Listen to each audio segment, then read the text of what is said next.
Hello guys, welcome back to our channel Fantasy World. இன்னைக்கான வீடியோல என்ன பார்க்க போறோம் அப்படின்னா டெத் பரேடோட எபிசோட் 7 கான எக்ஸ்பிளனேஷன் தான். இந்த எபிசோடோட ஸ்டார்டிங்ல நோனா கூட ஒரு வயசானவர் கேம் விளையாடுற தெரியுமா, அவர் மட்டும் தனியா இப்ப விளையாண்டுட்டு இருக்காரு. அவர் அவர் கூட பேசிக்கிட்டு இருக்க மாதிரி தெரியுது. ஒரு 3 ரூல்ஸ் பத்தி சொல்றாரு. ஃபர்ஸ்ட் ரூல் என்ன அப்படின்னா ஆர்பிட்டர்ஸ் எப்பவுமே ஜட்ஜ்மெண்ட் கொடுக்கறத நிறுத்தவே கூடாது. ஜட்ஜ்மெண்ட் கொடுக்கறதுக்காக தான் அவங்க வந்திருக்கவே செஞ்சிருக்காங்க. சோ அவங்க இருக்கிறத மறந்துட கூடாது அப்படின்ட்டு. செகண்ட் என்ன அப்படின்னா ஆர்பிட்டர்ஸால டெத்தை எக்ஸ்பீரியன்ஸ் பண்ண முடியாது. அதனாலதான் அவங்க ஹியூமன்ஸோட ரொம்பவே டிஃபரெண்டா இருக்காங்க. அது எப்பவும் அப்படியே இருக்கணும். நம்பர் 3 ஆர்பிட்டர்ஸ்க்கு எமோஷனே இருக்க கூடாது. அவங்க எமோஷனே ஃபீல் பண்ண கூடாது அப்படின்ட்டு சொல்லிக்கிட்டு இருக்காரு. இன்னொரு பக்கம் டெக்கிம் கூட இருக்க அந்த புது பொண்ணை காட்டுறாங்க. அவ இப்ப தூங்கி எந்திக்கிறா. எந்திரிச்சு கிளம்பி அவ வெளியே வரும்போது ஒரு புக் இருக்கிற ரோவை பாக்குறா. அதுல ஒரு புக் மட்டும் ரொம்பவே டிஃபரெண்டா இருக்குது. என்ன இது மத்ததோட டிஃபரெண்டா இருக்கு அப்படின்னு சொல்லிட்டு எடுத்து பாக்குறா. அது இவ கனவுல அதே கதை தான். அந்த புக்கை எடுத்து பார்த்தோன்னே இவங்க அம்மா இவ கிட்ட சின்ன வயசுல இருக்கும்போது இந்த கதையை சொன்ன மாதிரி இவளுக்கு ஒரு மெமரி வருது. அதை பத்தி இவ ரொம்பவே பயந்து அந்த புக் அப்படியே கீழே போட்டுறா. இன்னொரு பக்கம் நோனா இருக்கிற இடத்த காட்டுறாங்க. நோனாவை பாக்குறதுக்கு ஒரு பொண்ணு வரா. அவளோட பேர் குயின். இப்ப இந்த புது பொண்ணுமே யோசிச்சுட்டு இருக்கா, ஒருவேளை என்னோட மெமரியுமே அவங்க டெலிட் பண்ணிட்டாங்களோ, நானுமே ஹியூமனா இருந்தவதானோ அப்படின்னு சொல்லிட்டு நினைக்கிறா. இப்ப இவ அந்த பார்ல உட்காந்துடுறா. நேர டெக்கிமே அங்க வந்துடுறா. நான் நமக்கான சமையல சீக்கிரமே ரெடி பண்ணிடுறேன் அப்படின்னு சொல்லிட்டு அவன் சொல்றான். டெக்கிம் இந்த புக் யாரோடது அப்படின்னு சொல்லிட்டு அவ கேக்குறா.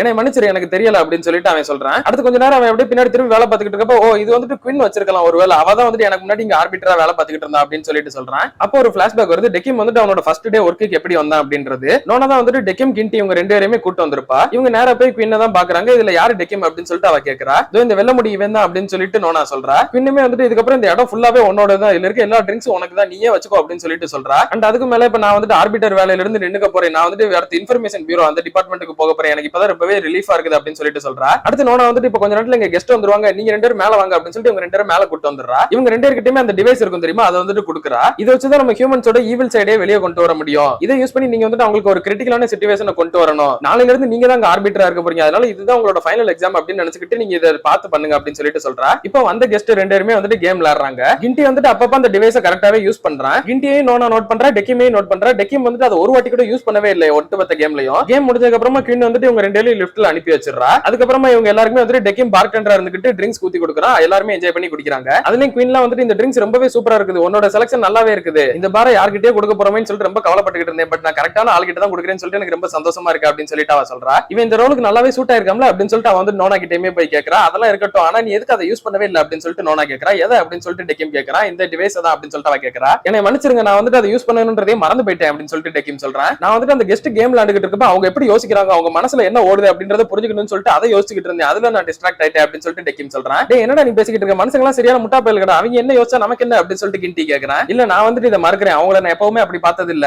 நான் அவங்களோட வாழ்க்கையை ஃபுல்ஃபில்லா வாழ்ந்து முடிச்சிருக்காங்க அப்படின்றதுனால அவங்கள மதிக்கதான் செய்றேன் அப்படின்னு சொல்லிட்டு சொல்றேன். இந்த ஒரு பதில் கேட்டு குயின் நோனா எல்லாருக்குமே சமசாக்கி இவன் இப்பெல்லாம் பேசுறா அப்படின்னு சொல்லிட்டு, டேய் என்னடா நீ லூசு பை மாதிரி பேசுற அப்படின்னு சொல்லிட்டு கிண்டி மறுபடியும் எந்திரிச்சு வரான். டேய் நீ முதல்ல உட்கார அப்படின்னு சொல்லிட்டு ஒரு அடியை போட்டுறான் நோனா. சரி நீ அவங்கள பார்த்தல அவங்க என்ன திங்க் பண்றாங்கன்னு சொல்லிட்டு உனக்கு புரிஞ்சதா அப்படின்னு சொல்லிட்டு நோனா கேக்குறா. இல்ல என்னால அதை புரிஞ்சுக்க முடியல அப்படின்னு சொல்லிட்டு டெக்கிம் சொல்றான். ஆமா உனக்கு எக்ஸ்பீரியன்ஸ் இல்ல, இப்பதான் நீ பழகுற, அதனால உனக்கு அப்படிதான் இருக்கும். அதனாலதான் நான் உனக்கு அந்த டிவைஸே யூஸ் பண்ண சொன்னேன். அதை யூஸ் பண்றப்ப அவங்களோட ஈவில் சைடு வெளியே வரும். அதை வச்சு நீ பார்த்து அவங்களுக்கு ஜட்ஜ் பண்ணலாம். அவங்களோட ஈவில் சைடு ஒரு மாதிரி மட்டும் இல்ல, எப்படினாலும் வெளியே வரும். செத்துருவோம்ன்ற பயத்தினால வரும், இல்ல வாழணும்ன்ற ஆசையில வரும். சோ நீ அவங்கள பைத்தியக்காரங்களா பாக்குறியா இல்ல அவங்கள மதிக்கிறியான்றதுல எனக்கு மேட்டர் கிடையாது. எல்லா ஆர்பிட்டர்ஸுமே டிஃபரெண்ட் ஆனவங்க தான். அவங்க ஜட்ஜ் பண்றதுக்கு ஒரு வழி மட்டும் இல்ல, நிறையவே வழிகள் இருக்கதான் செய்யுது அப்படின்னு சொல்லிட்டு நோனா சொல்றா. அப்ப குயினுமே சரி ஓகே, நான் உன்னோட சீனியர் அப்படின்றதுனால உனக்கு ஒரு அட்வைஸ் பண்றேன். நீ இங்க இருக்கிறதோ மறக்க முடியாத ஒரு ஈவெண்டா வச்சுக்கணும். அதனால நீ ட்ரெஸர் ஒரு புதையல் மாதிரி ஏதாவது ஒண்ணு வச்சுக்கணும் அப்படின்னு சொல்லிட்டு சொல்றா. ஓகே மேம், உங்களோட அட்வைஸ்க்கு ரொம்பவே தேங்க்யூ அப்படின்னு சொல்லிட்டு டெக்கிம் சொல்றா. இப்ப இந்த பிளாஷ்பேக் கட் ஆகுது. இந்த புது பொண்ணுமே கேக்குறா, அவங்களோட அட்வைஸ் ஏத்த மாதிரி நீ ஏதாவது ட்ரெஸர் அதாவது பொக்கிஷ மாதிரி ஏதாவது பாதுகாத்து வச்சிருக்கியா அப்படின்னு சொல்லிட்டு. நான் அதை சொல்றதை விட உங்ககிட்ட காட்டினா நல்லா இருக்கும்னு சொல்லிட்டு நினைக்கிறேன் அப்படின்னு சொல்லிட்டு டெக்கிம் போய் காட்டுறேன். அது ஒண்ணு இல்லங்க, இவனோட ஹாபி தான். அதாவது இந்த பொம்மையெல்லாம் வச்சு செய்வான் தெரியுமா, அந்த மாதிரி தான் செஞ்சு வச்சிருக்கான். அது எல்லாமே தனித்தனி பாட்டா இருக்கும் தெரியுமா, அது ஒண்ணா அட்டாச் பண்றது எனக்கு ரொம்பவே பிடிக்கும். ஒண்ணா அட்டாச் பண்ணி Dress போட்டு அது அப்படியே இந்த ஃபர்ஸ்ட் எபிசோட்ல மாச்சிக்கு இருக்கா தெரியுமா, அவள மாதிரி எக்ஸாக்ட்டா இவன் பண்றான். பண்ணிட்டு அவகிட்ட கேக்குறேன் இது எப்படி இருக்கு அப்படின்னு சொல்லிட்டு. அவளுக்கு இதுக்கு என்ன ரெஸ்பாண்ட் பண்றேன்னு சொல்லிட்டு கூட தெரியல. சரி இருந்தாலும் ஏதாவது ஒண்ணு சொல்லுவோம் அப்படின்னு சொல்லிட்டு, நீ இதை என்ஜாய் பண்ணி தான் பண்றியா அப்படின்னு சொல்லிட்டு கேக்குறா. இல்ல எனக்கு புரியல அப்படின்னு சொல்லிட்டு டெக்கிம் கேக்குறா. இல்ல இது உன்னோட ஹாபி தானே அப்படின்னு சொல்லிட்டு அவ கேக்குறா.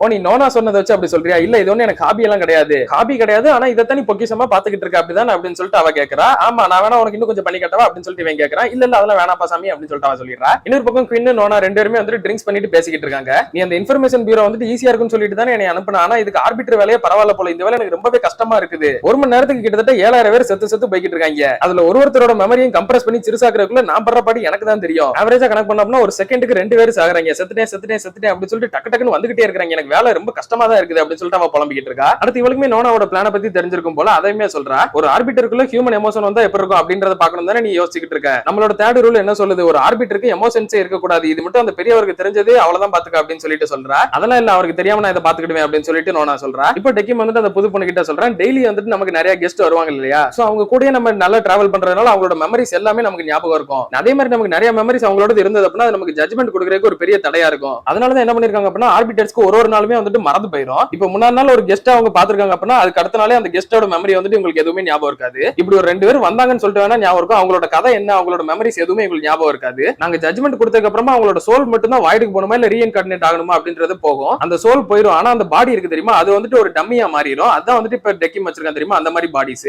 அதெல்லாம் அகல பாதாளத்துல ஒரு இடத்துல வச்சிருப்பாங்க. அந்த இதுதான் வந்துட்டு டெக்கிம் கேட்டு வாங்குவான். அதை கேட்டு வாங்கி இவனோட கெஸ்ட் எல்லாம் இருக்காங்க தெரியுமா அவங்கள மட்டும் தான் ஒரு மெமரிஸா இவன் வந்துட்டு வச்சுக்கிடுவான். அப்படின்னா இங்க இருக்க எல்லாருமே அப்படின்னு சொல்லிட்டு அவ கேக்குறா, ஆமா இவங்க எல்லாருமே எனக்கு கெஸ்டா இங்க வந்தவங்க தான் அப்படின்னு சொல்லிட்டு டெக்கிம் சொல்றான். சரி ஓகே இன்னைக்கு நான் உனக்கு சமைக்கிறேன் அப்படின்னு சொல்லிட்டு அந்த பொண்ணு வந்து டெக்கிம் அந்த பக்கம் உட்கார வச்சுட்டு இவ சமைக்கிறா. இன்னொரு பக்கம் குயின் வந்துட்டு நீ எதுக்கு டெக்கிம் மேலே இவ்வளவு இன்ட்ரெஸ்டடா இருக்கிற அப்படின்னு சொல்லிட்டு நோனாட்ட கேக்குறா. அதுக்கு நோனாவுமே சொல்றா இது வந்துட்டு ஒரு நல்ல கொஸ்டின் தான், நான் வந்துட்டு ஒரு விதத்துல மட்டும் ஜட்ஜ் பண்ணாம இன்னுமே நிறைய விதத்துல ஜட்ஜ் பண்ண முடியுமான்னு சொல்லிட்டு தான் பாக்குறேன் அப்படின்ட்டு சொல்றா. நம்ம ஒருத்தர் ஜட்ஜ் பண்ணி முடிச்சதுக்கு அப்புறமா நமக்கே அவங்கள பத்தி மறந்து போயிருது. அப்படி நம்ம மறக்கல அப்படின்னா நம்மளால ஆர்பிட்டர்ஸா இருக்கவும் முடியாதுதான். நம்ம வந்துட்டு மனுஷங்களே கிடையாது, நம்ம ஜஸ்ட் பப்பட்ஸ் மாதிரி தான். நம்ம வாழவும் மாட்டோம் சாகவும் மாட்டோம். ஆனா இது ரொம்பவே ஸ்ட்ரேஞ்சா இருக்குல்ல, நமக்கே சாவு கிடையாது ஆனா இறந்து வர்றவங்கள நம்ம ஜட்ஜ் பண்ணிக்கிட்டு இருக்கோம். அதனாலதான் நான் ஒரு ஆர்பிட்டருக்கு ஹியூமன் எமோஷன் இருந்தா அவன் எப்படி ஜட்ஜ்மெண்ட் கொடுப்பான் அதை எப்படி ஹேண்டில் பண்ணுவான்னு சொல்லிட்டு பாக்கணும்னு சொல்லிட்டு ரொம்ப ஆசைப்படுறேன் அப்படின்ட்டு நான் சொல்றா. இப்போ இவன் வந்துட்டு டெக்கிம்க்கு சாப்பாடு செஞ்சு கொடுத்துட்டா அதை டெக்கிம் வந்து சாப்பிட்டுக்கிட்டு இருக்கான். இவளுமே வந்துட்டு ஏதாவது சொல்லுவானா அப்படின்னு சொல்லிட்டு பாத்துக்கிட்டு இருக்கான். அவன் வந்துட்டு எதுவுமே சொல்லாம சும்மா சாப்பிட்டுக்கிட்டு இருக்கான். அட்லீஸ்ட் ஒரு வார்த்தை நல்லா இருக்கு நல்லா இல்ல இந்த மாதிரி ஏதாவது சொல்லலாம்ல அப்படின்னு சொல்லிட்டு இவ கேக்குறா. ஓ நான் மறந்துட்டேன் இது நல்லா இருக்கு அப்படின்னு சொல்லிட்டு டெக்கிம் சொல்றான். அட்லீஸ்ட் கொஞ்சம் சந்தோஷத்தோட நல்லா என்ஜாய் பண்ணிட்டு சொல்லலாம்ல அப்படின்னு சொல்லிட்டு அவ கேக்குறா. மறுபடியும் என்னை மன்னிச்சுக்கோங்க இது வந்து ரொம்பவே டெலிசியஸா இருக்கு அப்படின்னு சொல்லிட்டு அவன் சொல்றான். உங்ககிட்ட எக்ஸ்பிரஷன் எதிர்பார்த்தா ஏன் தப்பு தான்டா அப்படின்னு சொல்லிட்டு அவன் நினைச்சுக்கிறா. இப்போ நோனா வந்துட்டு ட்ரிங்க்ஸ் பண்ணிட்டு நல்லா தூங்கிட்டு இருக்கா. நேரா அவ கண்ணை திறந்து லைட்டா பாக்குறப்ப ஆப்போசிட்ல வந்து பெரியவர் இருக்காரு. நீங்க இப்படி மூஞ்சி முன்னாடி வந்து நிக்கிறீங்க அப்படின்னு சொல்லிட்டு அவ லைட்டா பயந்துடுறா. இந்த இடத்துக்கு என்கிட்ட கேட்காம நீங்க வரக்கூடாதுன்னு சொல்லிட்டு நான் சொல்லிருக்கேன்ல அப்படின்ட்டு நோனா சொல்றா. எனக்கு வேற வழி இல்ல, நீ கொஞ்ச நாளாவே என் கூட டைம் ஸ்பெண்ட் பண்ணவே மாட்டேங்கிறாது, எனக்கு ரொம்பவே கஷ்டமா இருக்குது. வேற யாரையா நேரம் போய் பிடிங்கல நான் தான் ரொம்ப பிஸியா இருக்கேன் அப்படின்னு சொல்லிட்டு நோனா சொல்றா. ஆனா பாக்குறதுக்கு ஒன்னும் அப்படி தெரியலையே, அதுக்கும் மேல நீ வந்துட்டு என்கிட்ட எதையோ ஒன்னு மறைக்கிற மாதிரி எனக்கு தெரியுது அப்படின்னு சொல்லிட்டு அவர் கொஞ்சம் சீரியஸா கேக்குறாரு. அதெல்லாம் ஒண்ணுமே இல்ல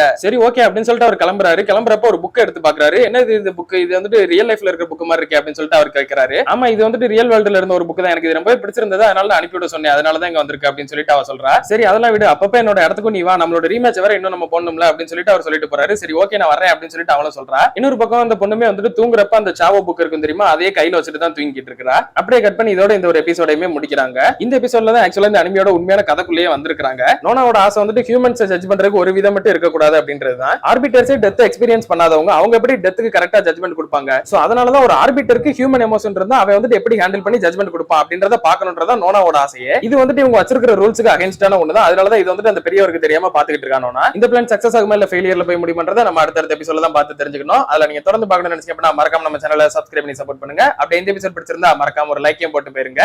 நான் உங்களை இன்னொரு நல்ல வீடியோல மீட் பண்றேன். Bye guys.